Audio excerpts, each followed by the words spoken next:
안녕하세요. 오늘 들려드릴 이야기는 아마존 원시살림에서 일어난 일입니다. 그럼 지금 바로 시작하겠습니다. 그녀의 이름은 에밀리 헤일, 22살, 미국 출신의 금발 치어리더였습니다. 미국 메이저리그 야구장에서는 그녀를 모르는 사람이 거의 없었습니다. 경기 시작 전 음악이 울리면 에밀리는 늘 가장 앞줄에 섰습니다. 밝은 조명 아래에서 긴 금발이 흔들렸고 관중석에서는 환호가 터졌습니다.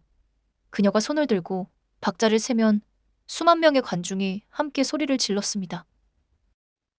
사람들은 그녀를 단순한 치어리더라고 생각했습니다.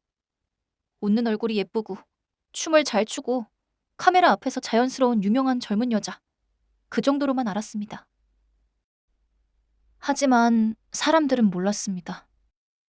에밀리 헤일의 웃음 뒤에 어떤 훈련과 비밀이 숨겨져 있는지, 그녀의 가족이 바다 위에서 어떤 힘을 움직일 수 있는지 그 누구도 알지 못했습니다. 그 비밀은 훗날 아마존 깊은 숲에서 그녀가 보낸 짧은 신호 하나로 세상 밖에 드러나게 됩니다. 그해 여름, 에밀리는 스포츠 브랜드 화보 촬영을 위해 아마존으로 향했습니다. 촬영 콘셉트는 간단했습니다. 원시림과 폭포를 배경으로 한 야구 치어리더. 도시의 경기장과 완전히 반대되는 자연 속에서 밝고 강한 에너지를 보여주는 것이었습니다. 촬영팀은 유명한 폭포 근처 관광구역에 장비를 세웠습니다. 카메라가 놓이고 조명이 세팅되고 스태프들이 분주하게 움직였습니다. 에밀리는 짧은 치어리더 스커트와 가벼운 상에 운동화를 신고 폭포 앞에 섰습니다. 정글의 초록빛과 흰 물안개 사이에서 그녀는 정말 눈에 띄었습니다. 현지 가이드 라울은 계속 주변을 살폈습니다. 그는 아마존을 잘 아는 사람이었습니다. 관광지 안쪽은 안전해 보였지만 라울의 표정은 편하지 않았습니다. 그가 에밀리에게 말했습니다. 여긴 관광지, 안쪽만 안전합니다. 절대 혼자 움직이면 안 됩니다. 에밀리는 웃으며 대답했습니다. 걱정 마요. 저 겁 많아요. 그 말은 곧 이상한 예언처럼 되어버렸습니다. 잠시 뒤 그녀는 정말 공포 속으로 던져졌기 때문입니다. 촬영이 거의 끝나갈 무렵이었습니다. 폭포 소리 사이로 낮은 발소리가 섞여 들렸습니다. 처음에는 동물 소리처럼 느껴졌습니다. 하지만 고숲 뒤편에서 남자들이 나타났습니다. 얼굴은 천으로 가려져 있었고 손에는 정글칼과 총, 무전기가 들려 있었습니다. 촬영팀은 얼어붙었습니다. 카메라가 바닥으로 떨어졌고 누군가의 비명이 터졌습니다. 라울은 상황을 바로 알아차렸습니다. 이들은 단순한 강도가 아니었습니다. 블랙 아나콘다, 카르텔의 외곽 조직원들이었습니다. 라울이 에밀리의 팔을 강하게 밀치며 외쳤습니다. 뛰어요. 지금 바로 숲으로 들어가요. 에밀리는 순간 움직이지 못했습니다. 앞에는 무장한 남자들이 있었고 뒤에서는 촬영팀 사람들이 비명을 지르고 있었습니다. 그녀가 망설이는 사이 라울이 다시 외쳤습니다. 뒤돌아보지 말고 뛰어요! 강 쪽으로 가요! 에밀리는 숲으로 몸을 던졌습니다. 나뭇가지가 다리를 긁었고 짧은 스커트가 가지에 걸렸습니다. 운동화는 진흙 속으로 빠졌고 숨은 목까지 차올랐습니다. 뒤에서는 남자들의 고함과 촬영팀의 비명이 뒤섞였습니다. 그녀는 뒤돌아보지 않았습니다. 아니, 뒤돌아볼 수 없었습니다. 그 순간 한 번만 멈추면 끝이라는 것을 본능적으로 알았습니다. 얼마나 뛰었는지 알 수 없었습니다. 폭포 소리는 멀어졌고 사람들의 목소리도 사라졌습니다. 숨소리만 남았습니다. 에밀리는 나무 뿌리에 걸려 넘어졌고 진흙 위에 그대로 쓰러졌습니다. 그녀는 한참 동안 움직이지 못했습니다. 휴대폰도 없었습니다. 가방도 없었습니다. 물도 없었습니다. 촬영팀도 라울도 길도 보이지 않았습니다. 몸에 걸친 것은 화보 촬영용 치어리더 복장과 운동화뿐이었습니다. 첫날 밤 정글은 그녀를 삼키듯 내려앉았습니다. 비가 내렸고 잎사귀마다 물방울이 떨어졌습니다. 멀리서 이름 모를 동물 소리가 들렸고 어둠은 손으로 만질 수 있을 만큼 두꺼웠습니다. 에밀리는 큰 나무 밑에 웅크려 앉았습니다. 젖은 금발이 얼굴에 달라붙었고 온몸은 떨렸습니다.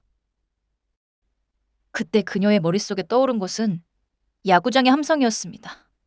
밝은 조명, 음악, 환호, 그리고 지금의 정글, 아무도 없는 어둠. 그녀는 그 차이를 견디기 힘들었습니다. 무엇보다 괴로운 것은 자신만 도망쳐 나온 것 같다는 생각이었습니다. 라울은 어떻게 됐을까? 촬영팀 사람들은 살아있을까? 그들이 잡혀갔다면 자신은 혼자 도망친 사람이 되는 걸까? 그 죄책감은 첫날 밤부터 그녀의 목을 조였습니다. 둘째 날, 에밀리는 물소리를 따라 걸었습니다. 강만 찾으면 살 수 있다고 믿었습니다. 하지만 아마존은 길을 쉽게 내주지 않았습니다. 비슷한 나무, 비슷한 흙, 비슷한 새소리.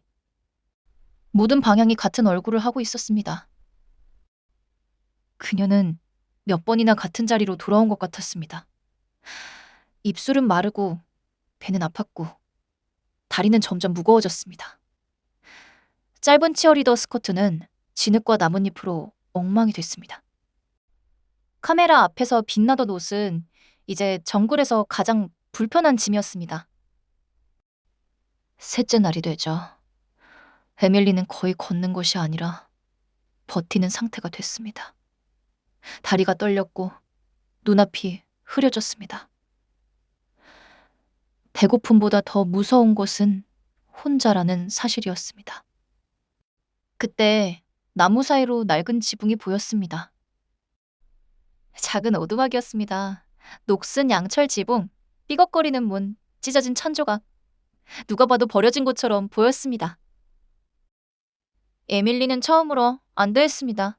살았다. 그녀는 오두막 안으로 들어가 바닥에 주저앉았습니다. 벽은 낡았고 바닥에는 먼지가 쌓여 있었습니다. 그래도 비를 피할 수 있는 공간이었습니다. 그녀는 숨을 고르며 눈을 감았습니다. 그런데 그때 오두막 뒤편에서 낮은 엔진 소리가 들려왔습니다. 처음에는 멀리 지나가는 차량 소리처럼 느껴졌습니다. 하지만 소리는 점점 또렷해졌습니다. 에밀리는 벽 틈으로 조심스럽게 밖을 보았습니다. 그리고 그녀는 보았습니다. 오두막 뒤편에는 끝없이 펼쳐진 초록빛 재배지가 있었습니다. 그 주변에는 감시탑이 서 있었고 철조망이 둘러져 있었습니다. 무장 경비들이 총을 들고 움직였고 위장망 아래에는 장갑차가 세워져 있었습니다. 조금 더 먼 곳에는 소형 전투 드론을 조종하는 막사가 있었고 공격형 헬기가 대기하는 헬기장도 보였습니다. 심지어 탱크처럼 보이는 장갑 차량까지 숲길에 숨어 있었습니다. 에밀리는 숨을 삼켰습니다. 이것은 단순한 마약단이 아니었습니다. 정글 속에 숨어있는 군대였습니다. 도망치려 했지만 이미 늦었습니다. 오두막 문이 벌컥 열렸습니다. 정글칼을 든 남자가 그녀를 내려다보았습니다. 길 잃은 관광객인가? 에밀리는 뒤로 물러났습니다. 하지만 곧 다른 남자들이 들어왔고 그녀는 붙잡혔습니다. 그녀는 있는 힘껏 소리쳤습니다. 난 미국인이에요. 날 찾는 사람들이 있을 거예요. 남자들은 웃었습니다. 그중 한 명이 천천히 말했습니다.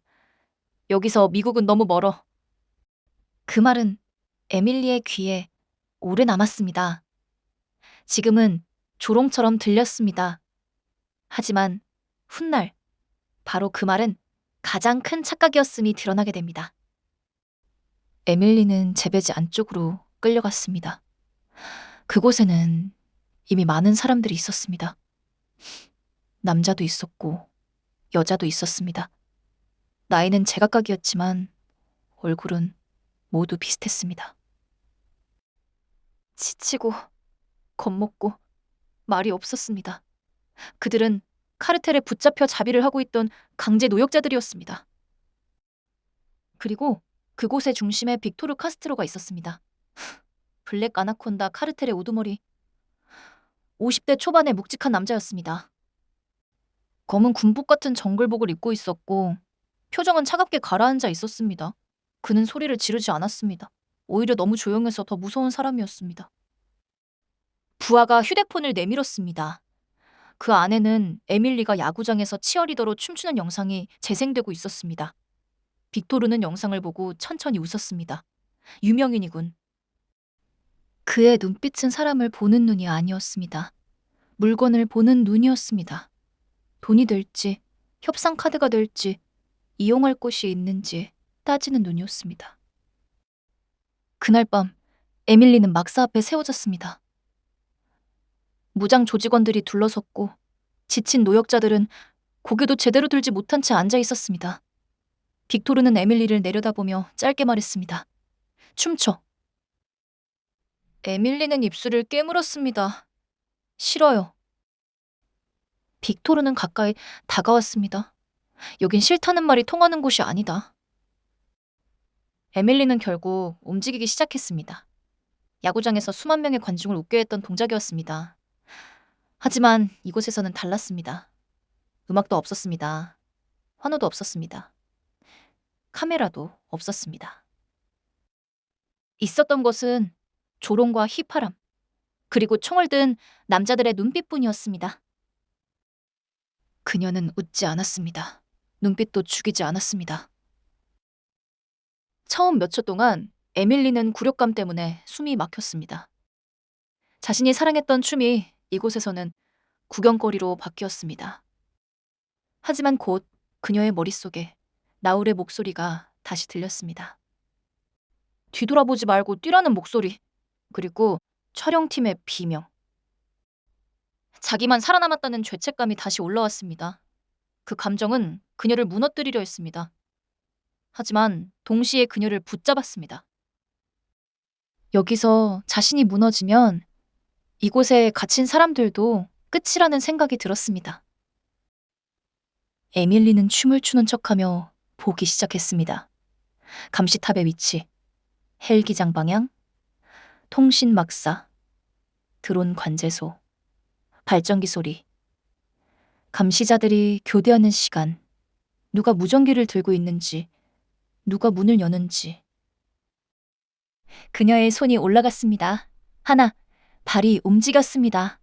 둘, 시선이 오른쪽으로 흘렀습니다. 셋, 몸이 회전했습니다. 넷. 치어리더 춤은 굴욕이 아니라 관찰의 리듬이 되기 시작했습니다. 며칠 뒤 에밀리는 디에고를 만났습니다. 디에고는 17살 정도로 보이는 현지 소년이었습니다. 마른 몸에 낡은 갈색 셔츠를 입고 있었고 눈빛은 겁먹어 있었지만 완전히 죽어있지는 않았습니다. 그는 아무도 보지 않는 틈에 에밀리에게 작은 물통을 건넸습니다. 당신, 여기서 나가고 싶죠? 에밀리는 물통을 붙잡고 고개를 끄덕였습니다. 나만 나가는 게 아니야. 여기 사람들 다 나가야 해. 디에고는 고개를 저었습니다. 불가능해요. 여긴 군대예요. 헬기도 있고 탱크도 있고 드론도 있어요. 에밀리는 하늘을 올려다보았습니다. 정글의 잎사귀 사이로 아주 작은 밤하늘이 보였습니다. 군대? 진짜 군대가 뭔지 곧 보게 될 거야. 디에고가 알고 있는 것은 제한적이었습니다. 그는 큰 군사 비밀을 아는 소년이 아니었습니다. 그가 아는 것은 사람 냄새 나는 길이었습니다. 어느 숲길이 덜 감시되는지, 강제 노역자들이 어디로 끌려가는지, 강가 쪽 어디에 나무가 비어 있는지, 헬기가 내려올 수 있다면 어디가 유일한지. 디에고는 낮은 목소리로 말했습니다. 강 쪽으로 가야 해요. 거기 빈터가 있어요. 그 빈터는 카르텔 차량이 자주 다니지 않는 곳이었습니다. 나무가 조금 비어 있어 하늘이 보이는 유일한 공간이었습니다. 언젠가 구조가 온다면 사람들이 빠져나갈 수 있는 거의 유일한 장소였습니다. 에밀리의 목표는 그 순간 바뀌었습니다. 혼자 도망치는 것이 아니었습니다. 디에고를 데리고 노역자들을 데리고 살아있는 사람들을 함께 데리고 나가야 했습니다. 그녀는 다시 춤을 추겠다고 했습니다. 조직원들은 그녀가 완전히 굴복했다고 생각했습니다. 빅토르는 만족한 듯 웃었습니다. 그들은 에밀리를 막사 앞에 다시 세웠습니다. 하지만 에밀리는 이미 계산을 끝낸 상태였습니다. 발전기가 크게 흔들리는 순간, 감시자의 시선이 드론 화면으로 쏠리는 순간, 통신 막사와 관제소 사이가 비는 순간, 그 아주 짧은 틈을 기다렸습니다. 그녀는 춤을 추며 조금씩 이동했습니다. 누가 봐도 무너진 척하는 여자처럼 보였습니다. 하지만 그녀의 눈은 멈추지 않았습니다.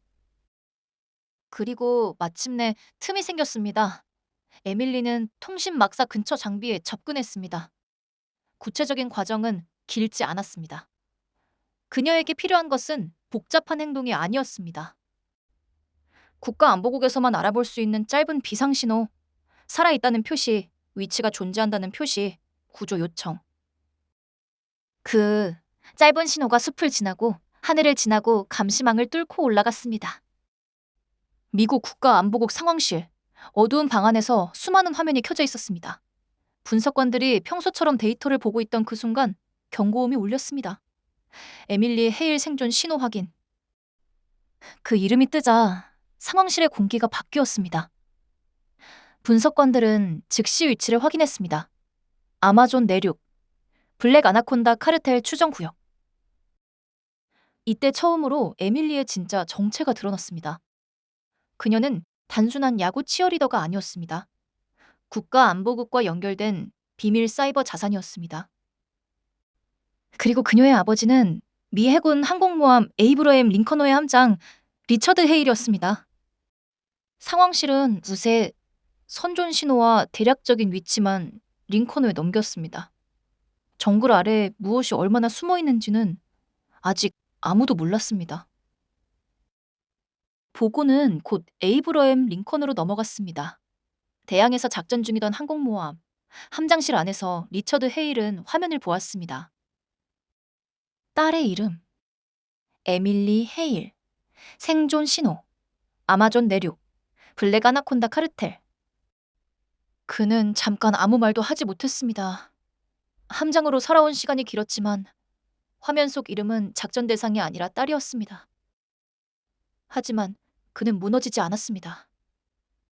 아버지로서는 흔들렸고 함장으로서는 버텼습니다. 후 그는 백악관 직통 라인으로 보고했습니다. 제 딸이 납치됐습니다. 미국 시민입니다. 국가안보국 자산이기도 합니다. 적은 중무장한 마약 군벌입니다. 대통령은 짧게 답했습니다. 미국 시민을 구하는 일이라면 승인합니다. 필요한 만큼 가져가십시오. 리처드 헤일은 함교로 올라갔습니다. 밤바다 위에서 항공모함은 거대한 도시처럼 떠 있었습니다. 갑판에 조명이 켜지고 조종사들이 움직이고 구축함과 순양함이 대형을 바꾸기 시작했습니다. 잠수함은 바다 아래에서 조용히 방향을 잡았습니다. 함장이 명령했습니다. 링컨 전단 전투 배치. 그 순간 바다가 움직였습니다. 블랙 아나콘다도 이상 징후를 느꼈습니다. 일부 통신 장비가 흔들렸고 드론 화면에는 노이즈가 끼기 시작했습니다. 빅토르는 에밀리를 끌고 오라고 명령했습니다. 그가 물었습니다. 내가 뭘 한 거지? 에밀리는 처음으로 희미하게 웃었습니다. 너희는 사람을 잘못 건드렸어. 빅토르의 얼굴이 굳었습니다. 누가 오는데? 에밀리는 하늘을 올려다보았습니다. 우리 아빠.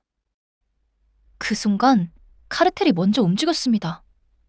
정글 깊은 곳에서 의장막이 열렸습니다. 숨겨진 발사대 하나가 밤하늘을 향해 불을 뿜었습니다. 그 순간 블랙 아나콘다의 진짜 규모가 드러났습니다. 그들은 단순히 헬기와 탱크를 가진 조직이 아니었습니다. 정글 깊은 곳에 미사일까지 숨겨둔 군벌이었습니다. 링컨 전단 전체에 전투 경보가 울렸습니다. 이지스 구축함의 레이더가 회전했고 함교의 공기가 얼어붙었습니다. 적 미사일 접근. 미사일은 바다를 향해 날아왔습니다. 항공모함을 겨냥한 첫 번째 압박이 밤바다를 갈랐습니다. 정글 속 발사대는 아직 하나만 모습을 드러냈을 뿐이었습니다. 항공모함을 향해 날아온 첫 번째 미사일은 끝이 아니었습니다. 정글은 여전히 두꺼웠고 숲속 어딘가에 또 다른 발사대가 숨어있을 가능성이 남아 있었습니다. 링컨 전단은 아직 블랙 아나콘다의 전체 규모를 보지 못하고 있었습니다. 구축함이 먼저 반응했습니다. 요격 미사일이 밤하늘로 솟구쳤습니다. 잠시 뒤 하늘 위에서 거대한 폭발이 터졌습니다. 카르텔이 쏜 미사일은 항공모함에 닿기도 전에 찢겨나갔습니다. 1단계 대응은 성공이었습니다. 하지만 완전한 승리는 아니었습니다. 일부 잔해가 바다로 떨어졌고 선발 무인 장비와 정찰 자산 일부가 손실됐습니다. 링컨 전단은 버텼지만 정글 속에 몇 개의 발사대가 더 숨어 있는지 아무도 몰랐습니다. 그때 리처드 헤일 함장의 눈빛이 바뀌었습니다. 좋다. 2단계로 간다. 카르텔은 미사일이 요격당하자 더 거칠게 발악했습니다. 기지 곳곳에서 전투 드론들이 떠올랐습니다. 공격형 헬기들이 위장망을 찍고 나왔습니다. 장갑차와 탱크가 숲길로 움직였습니다. 그 방향에는 에밀리와 강제 노역자들이 있었습니다. 상황은 다시 위험해졌습니다. 미사일은 막았지만 이번엔 드론과 헬기와 장갑차가 동시에 움직이고 있었습니다. 에밀리와 민간인들은 아직 빠져나오지 못했습니다. 무턱대고 쓸어버리면 사람들까지 위험했습니다. 리처드 헤일은 분노했지만 바로 쏘지 않았습니다. 민간인 위치부터 확인해. 2단계 대응은 정밀하고 절제된 힘이었습니다. 전자전기가 카르텔 드론망을 흔들었습니다. 화면이 꺼지고 관제가 끊기고 드론들이 방향을 잃었습니다. 구축함 한 포가 불을 뿜었습니다. 포탄은 정글 외곽 보급로와 장갑차 진입로를 강타했습니다. 카르텔 차량들은 움직이기도 전에 길이 뒤집혔습니다. 스텔스 전투기들이 정글 위를 스치듯 지나갔습니다. 공격 헬기들이 이륙하려는 순간 활주로 주변 장비가 불꽃 속에 멈춰섰습니다. 잠수함은 바다 아래에서 조용히 대기했습니다. 아직 최종 타격은 쓰지 않았습니다. 민간인이 빠져나오기 전까지는 모든 화력이 절제되어야 했습니다. 2단계 대응도 성공했습니다. 드론과 헬기와 장갑차는 무너졌습니다. 하지만 더 큰 문제가 남았습니다. 카르텔은 이미 미사일을 한 번 쐈습니다. 그 발사대가 하나뿐이라는 보장은 없었습니다. 아마존은 너무 넓었습니다. 정글은 너무 두꺼웠습니다. 위장막 아래 무엇이 숨어 있는지 알 수 없었습니다. 바로 그때 3단계 최강 대응 카드가 등장했습니다. 국가안보국 상황실이 다시 열렸습니다. 상황실장은 더 이상 일반 정찰 화면을 보지 않았습니다. 그는 짧게 명령했습니다. 메두사의 눈을 깨워. 상황실이 조용해졌습니다. 메두사의 눈, 미국이 극비로 운용하는 최첨단 전투 정찰, 초근접 망원 인공위성. 하지만 이번에는 단순한 열감지가 아니었습니다. 아마존 전역을 한 번에 펼쳐놓고 거대한 바둑판처럼 잘개 쪽에 세밀하게 수색하는 괴물 같은 눈이었습니다. 화면이 바뀌었습니다. 아마존 전역이 검은 지도처럼 펼쳐졌습니다. 그 위로 수천 개의 얇은 선이 그어지며 정글이 바둑판처럼 나뉘었습니다. 격자 하나가 확대됐습니다. 다시 축소됐습니다. 또 다른 격자가 확대됐습니다. 메두사의 눈은 열만 보지 않았습니다. 금속 반응을 보았습니다. 엔진 잔여를 보았습니다. 위장막 아래 구조물의 윤곽을 분리했습니다. 땅속 열배출 흐름을 읽었습니다. 식물의 흔들림 패턴을 비교했습니다. 자기장 왜곡을 잡아냈습니다. 인공 재료의 반사 패턴을 찾아냈습니다. 정글 바닥에 남은 진동 잔상까지 긁어냈습니다. 그것은 현실의 장비라기보다 외계 기술처럼 보이는 극강의 장비였습니다. 카르텔은 정글이 자신들을 숨겨줄 거라고 믿었겠지만 하늘 위의 메두사의 눈은 정글 전체를 완벽하게 보고 있었습니다. 처음엔 아무것도 없어 보이던 정글 속에서 첫 번째 붉은 점이 떠올랐습니다. 곧 두 번째, 세 번째, 네 번째. 분석관의 목소리가 떨렸습니다. 이상 징후 8곳 확인. 화면에 붉은 점 8개가 동시에 떠올랐습니다. 1번, 2번, 3번, 4번, 5번, 6번, 7번, 8번. 분석광이 숨을 삼키며 말했습니다. 미사일 기지입니다. 하나가 아닙니다. 이제야 블랙 아나콘다의 진짜 규모가 드러났습니다. 디에고가 말한 것도 아니었습니다. 카르텔이 스스로 미사일을 쏘며 꼬리를 드러냈고 메두사의 눈이 아마존 전체를 뒤져 그 꼬리의 뿌리를 찾아낸 것이었습니다. 리처드 헤일 함장은 화면 위에 붉은 점 8개를 바라보았습니다. 딸을 납치했습니다.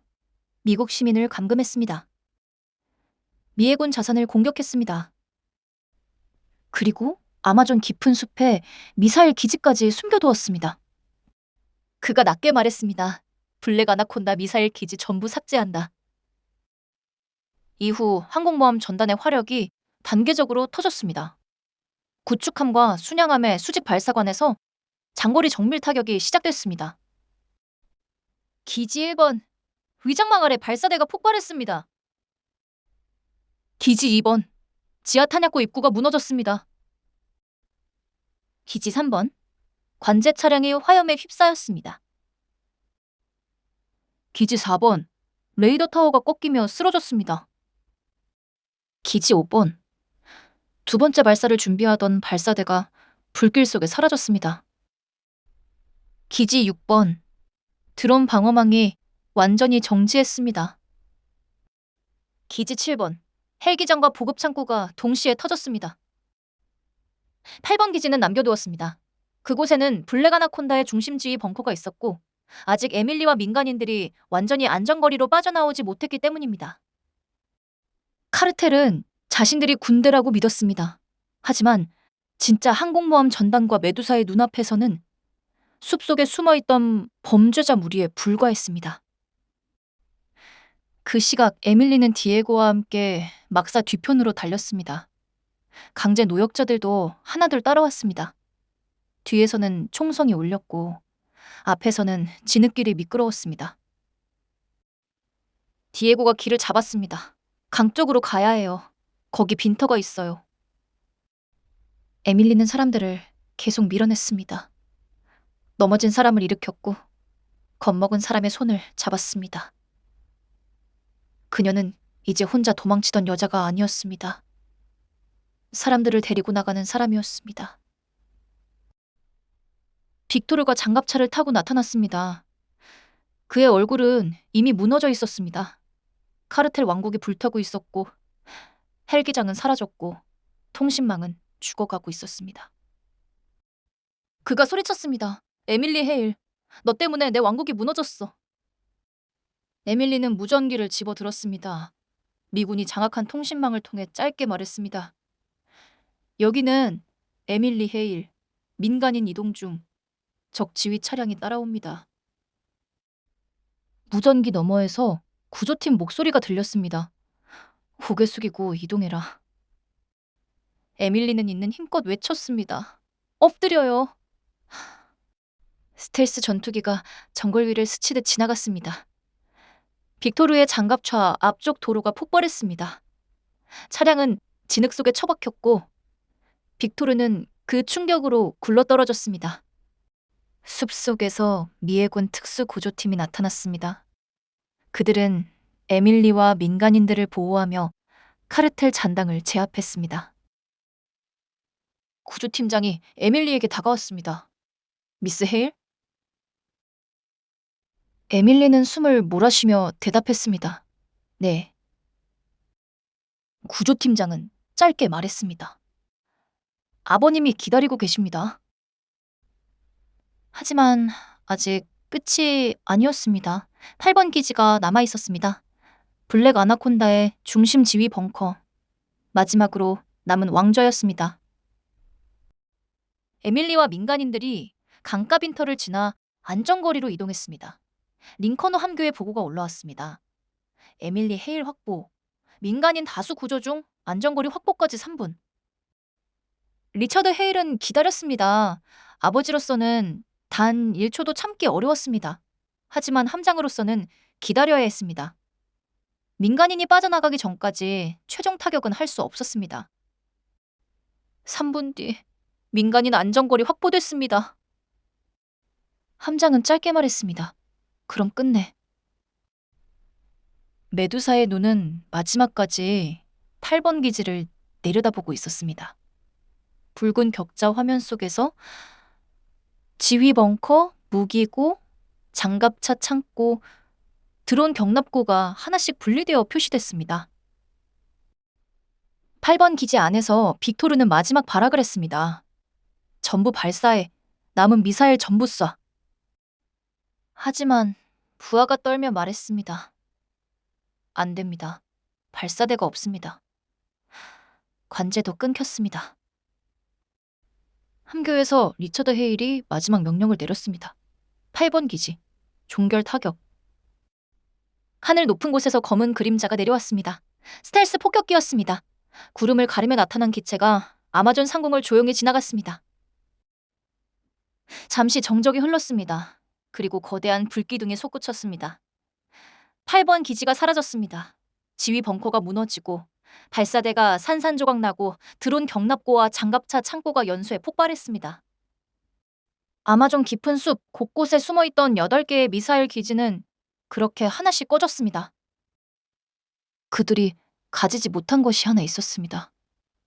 상대가 누구인지 아는 눈. 구조 헬기가 강가 빈터에 내려왔습니다. 에밀리는 담요를 두른 채 헬기에 올랐습니다. 디에고와 구조된 사람들도 함께 옮겨졌습니다. 헬기가 떠오르자 에밀리는 창밖을 보았습니다. 불타는 카르텔 기지, 무너진 감시탑, 사라진 헬기장, 박살난 장갑차, 그 위를 지배하듯 지나가는 미 해군 전투기들. 에밀리는 눈을 감았습니다. 살아남았습니다. 이번에는 혼자가 아니었습니다. 며칠 뒤 에밀리는 링컨호 갑판 위에 섰습니다. 바닷바람이 금발을 흔들었습니다. 전투기들이 정렬돼 있었고 승조원들이 멀리서 조용히 지켜보고 있었습니다. 리처드 헤일 함장이 걸어왔습니다. 그는 강철 같은 군인이었습니다. 하지만 딸을 보는 순간 그는 그냥 아버지가 됐습니다. 에밀리가 조용히 말했습니다. 아빠. 리처드는 딸을 안았습니다. 늦어서 미안하다.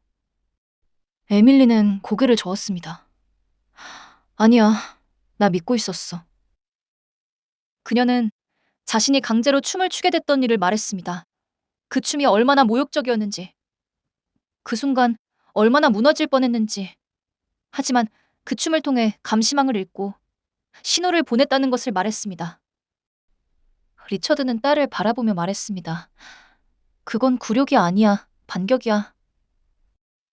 몇 주 뒤 에밀리는 다시 미국 야구장으로 돌아왔습니다. 관중석은 가득 차 있었고 팬들은 그녀의 이름을 외쳤습니다. 음악이 울렸습니다. 예전 같으면 그녀는 바로 웃으며 춤을 췄을 것입니다. 하지만 이번에는 잠시 눈을 감았습니다.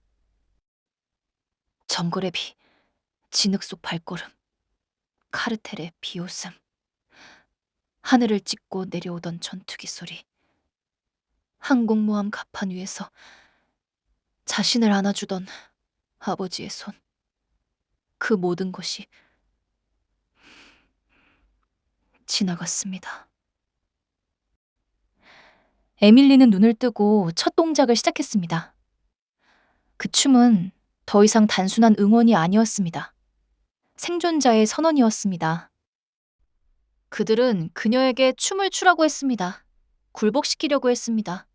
조롱거리로 만들려고 했습니다. 하지만 에밀리 헤일은 그 춤으로 감시망을 읽었습니다.